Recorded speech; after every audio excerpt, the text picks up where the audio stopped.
Hello, these photos are all the colours of the rainbow. It's a very busy day of go-karting and food on Cape Cod. I think it totals in at 13 photos, and I want to find some paper that is going to pick out those really bright colours and make a really nice fun summer day out layout. I'm also apparently a poet, a day out layout. I'm Kerry, and every week on Focus Friday we find a way to make it work. I think that the product of the month for February, Painted Illusions, is going to match really nicely with the colours. These are really bright colours. They're not always the sorts of things that I would naturally gravitate towards, but I think they're going to work really well for these photos. So there is a kind of mermaidy theme here, which we might not use obviously for this layout, but you can see we've got swirls, mermaidy shapes, and then some more kind of organic looking ones. These two are quite plant based, I think. So I think one of the first things that I noticed is this pink seems to be perfect for the pink in this mosaic it is. And then we've got other really bright colours. Kind of got this one, which I think pulls out some of those nice yellows. And I think, if I remember correctly, these restaurant photos have quite a bit of a yellowness to them. I'm going to have a look. See here, this is also a really nice match. See, isn't that perfect? Those two, and the green as well. This is definitely going to work. I'm going to have a look at the papers and see what we're going to do. I've planned a layout for the photos. With me using the A4 format, I can actually fit 5 of these in a vertical column, and that inspired me to go back to a layout from Amy at Paper Therapy with Amy. She had done a fantastic layout of a walk in a redwood forest. She'd made the title on her photo, so I had been planning to use this photo for the title, Greetings from Cape Cod. I might still put a little bit of an additional title underneath, but that seemed to fit really well with the idea that I had in my head as well. So I've got the photos of the go-karting here. They're all the really strong, bright colours. And then this side, it's slightly more muted, apart from there are a few bright bits. We're at the restaurant. I want to run this thing of the jelly bean so it looks like it's kind of going the whole way across. So I need to now go and cut lots of small bits of paper, because the layout from Amy, it has columns of paper going across, and then there's a big column here and another piece here, and then the same smaller pieces, top and bottom, going across as well. I might also have a look at what I've got from the beach boardwalk, because that I think is some of the similar bright, fun, summery colours, which I think will work quite well with this. I've cut most of the papers now. I've got the 5 different pattern papers that I'm going to use to be the strips at the tops and the bottom. I've used this pink floral paper, which is not a paper that I would normally choose, but it just went so well with the Cape Cod sign there that I felt it had to go the whole way across. And we'll embellish over it so it doesn't stay quite as dominant as it currently is, and once the stronger colours are in, I'm hoping it will fade into the background. I need to cut this piece because this is going across the 2 pages, so we will need to stick some of that on this side and some of this side. And then I wanted to show you, I'd used an embossing folder on this dark pink piece of paper. It's the old plaster painting embossing folder, but I really liked it because this texture here along the edge, it kind of reminded me of like tires, which I thought made sense for having next to the go-karts. I'm probably going to stick these background layer of papers down, and then I'm going to come back and start fussing about with the little strips. I have stuck these photos down and I've just popped these into place. I want this to look like a continuous piece, so I've tucked the white edge under the border strips here so it looks like it's one long photo going behind. I've popped these photos down just because I want to be mindful of what colours I'm putting in the little strips. I'm going to just pop Ryan and me down here because that gives us the space to work. And I've got 5 different sets of strips to do. Is the darkest. Might start with the bluish one because of the blue that is kind of around me. And so then maybe let's put a similar dark bluish one under the right. I'm going to have to trim these ones, so I'm just going to pop them on top for now. So then these will be the 2 to go to the other side if we're going to repeat that one.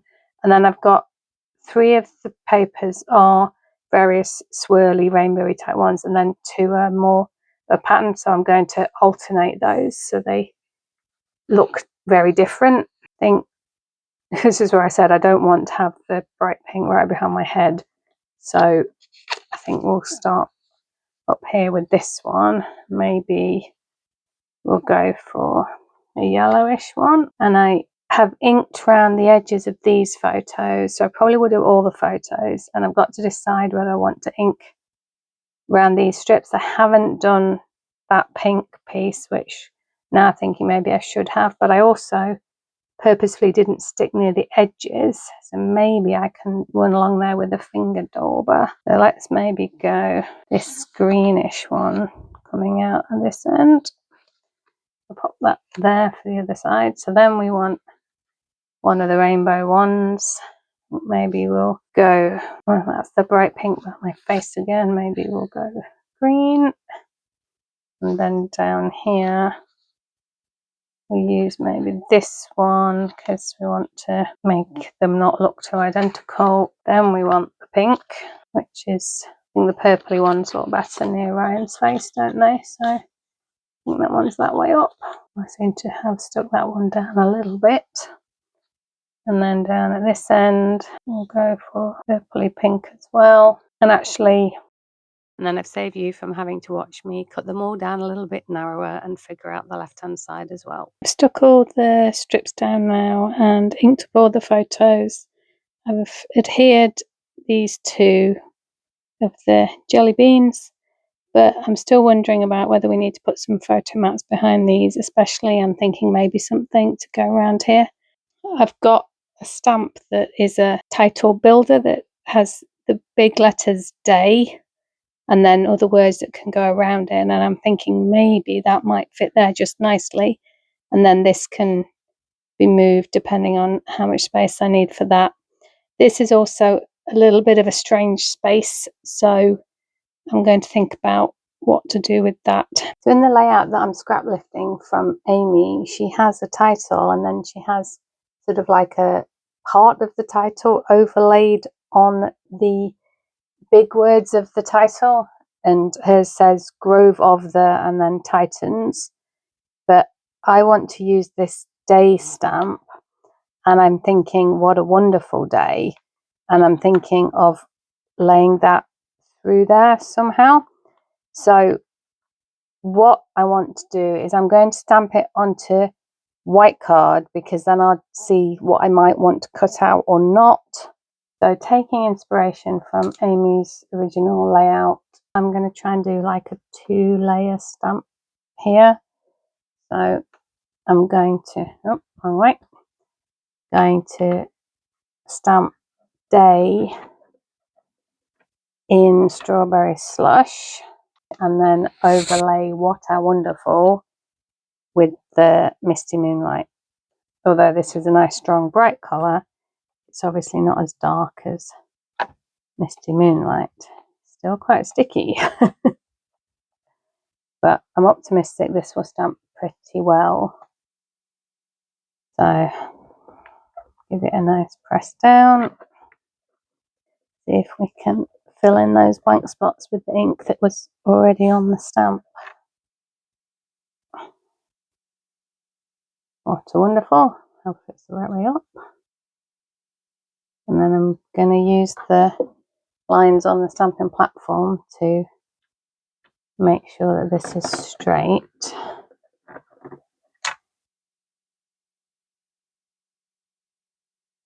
Actually, that's pretty good.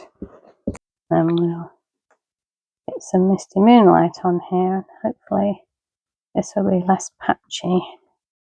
That's looking good, but we may as well give it another coat while we're here. And now I'm just cutting around the edges of the title. I'm trying to leave a white border and make the What a Wonderful be on like a white strip that goes through the middle of the word day. I've prepared the title. I felt that I needed to put some ink around the edges to make it stand out like the other papers around here.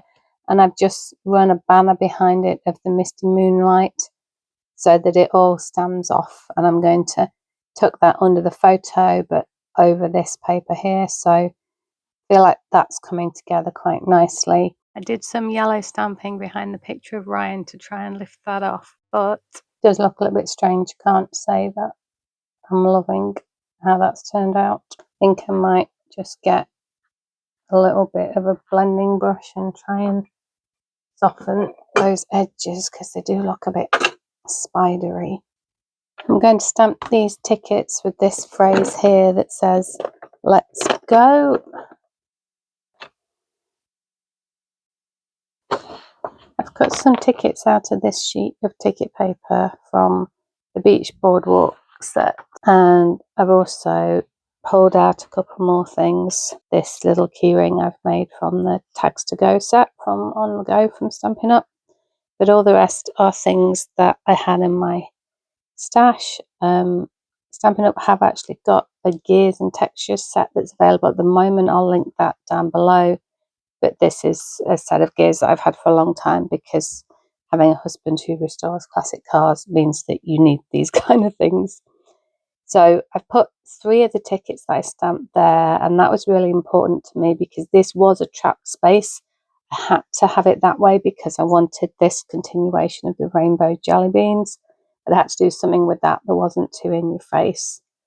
Also, I've taken a couple of the things that I took from the sheet of tickets. I popped in here because I really didn't like the way the sunshine bit had gone around Ryan. So I've put the date on an arrow and I've stamped out Harwich or Harwich, not sure how they say it on Cape Cod, on one of the tickets. So now we've got a date and a place as to where we were.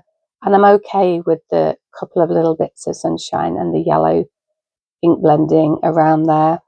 I might have preferred I hadn't done it, but I'm happy enough with it now. And then these are the other ephemera that I've prepared. So I've got a stamp that says road trip, which it was kind of a road trip to Harwich, but I think you can say that go-karting is a road trip. And this same stamp also has these chevrons on, which I thought were really cute because they definitely remind me of, you know, like barriers you'd have at a racetrack. And then I've got a couple more tickets, so the other one of these and one from the cutout page, and then the gears and textures. So I have been thinking that I'm going to put the road trip in down here. I don't want to cover up the jelly beans too much, and then have these tickets kind of sticking out, something like that. So that one's actually missing the end bit because I popped it in under there to just cover that up a little bit longer, but I think it's fine because we can still read that it says let's go. I haven't exactly figured out where I'm going to put the chevrons yet because we've got this space up here and I kind of feel like it would be cute to have them going around the layout. So maybe if we put, no, I don't like it going up or down, there's not quite enough room. I mean, maybe something like that. And then this one would go the same on that side. Actually a little bit more room. I like that one, I think, better than this one. I did also consider whether I might put the chevron on this ticket just to give it, the ticket's blank otherwise. I'll leave those there, see how that develops. So we've kind of got 1, 2, 3 embellishment clusters, which is probably how we'll continue to work. I'm thinking maybe the keys go up here in this corner if we can build it out a bit with some of the gears as well. Might be quite cute in there. And what I haven't got yet is journaling, and there isn't a huge amount to say. We sort of seem to manage to have a day out where we as a family go somewhere with my sibling Ryan while we're overstaying with him in America. And this is what we did this year. It's more just about spending time together, doing something that everybody enjoys. How about if we put one of the big gears in behind here? Yeah, I like that. Maybe we can cover up the sunshines a little bit more with a couple of gears over here. I'd have to probably try and do 3. And I did glue that down, I think, so that I could slide it under, which now means it's going to be slightly trickier to lift it. And one of these, or maybe we put the small one, come on, maybe we put the small one in there and then the bigger one there. This is the Lunar Luster paper. I've got the key out from it as well. It's not as shiny as other metallics, but it's kind of like a satin finish, and it feels a bit more industrial than a really silver one, so I really like that for this. So now I'm just working through arranging the cogs in the various different clusters. As I go, I'm trying to put cogs of different shapes and sizes into the different sets of clusters, so there's a good variety and a nice balance across each one. I've stuck almost everything down except for this cog here, so I'm not sure about it. But I've got these industrial trinkets that were from the Take to the Skies. I don't know if you might have them in your stash. And I found that they're quite good for kind of car related layouts, which, as I mentioned, I do have a few. So I'm wondering if I put one in the middle there, or just have it kind of next to it. I feel like I can make that work, and then we just need to put one in a couple of other places. I've got some micro glue dots here, and we can use them, or use them to stick these trinkets down. And then I think it will just be a case of doing some journaling. So I tend to stick it to the paper, and then if you just push at the top, it will come off. And then you can stick your trinket down, and that's much more sturdy than trying to stick it with a liquid glue. Okay, now I'm just going to go and do a little bit of journaling. I think I'm going to do transparent sticker sheets so that it just sits there and blends in with the paper. I've printed out the journaling onto a clear sticky label, so now I'm just going to stick that down. I always print on normal quality rather than best quality when I'm printing onto a glossy surface. Just a little bit less ink that is at risk of smudging and sliding. So the ink seems to be dry now. I'm just sticking that in there. So we've got a little bit of journaling. It's easy to read, but it's not covering up the pattern paper. So I think that's us done for today. If you've enjoyed that, give it a like, join the gang, come and see some more Focus Fridays with me. And if you like seeing me solving challenging sets of layouts, come back on Friday. We do this every week. Thanks. Bye.